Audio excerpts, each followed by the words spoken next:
Sementara itu, 2 tenaga medis di Aceh Barat terpapar COVID-19, sehingga Puskesmas Johan Pahlawan terpaksa ditutup selama 10 hari.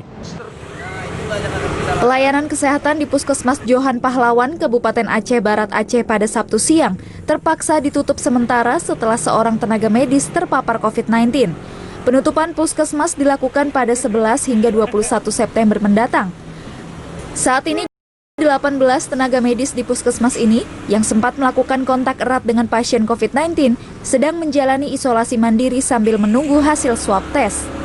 Adapun seorang tenaga medis lain yang bertugas di Polimata, RSUD Cut Nyadin Melaboh juga terkena virus corona. Kalau para medis di sini 138 orang. Yang positif? Yang positif kemarin 1 orang, yang reaktif 18 orang. Ya, 18 orang kemarin sudah dilakukan swab dan tinggal menunggu hasil. Iya, kita tutup selama 10 hari. Mereka isolasi dulu di rumah sebentar. Hingga kini jumlah kasus positif COVID-19 di Aceh Barat mencapai 42 orang, yang 2 diantaranya adalah tenaga medis. Dengan bertambahnya kasus COVID-19 di Aceh Barat, warga diminta mematuhi protokol kesehatan, terutama di daerah yang masuk zona merah. Tim Liputan CNN Indonesia.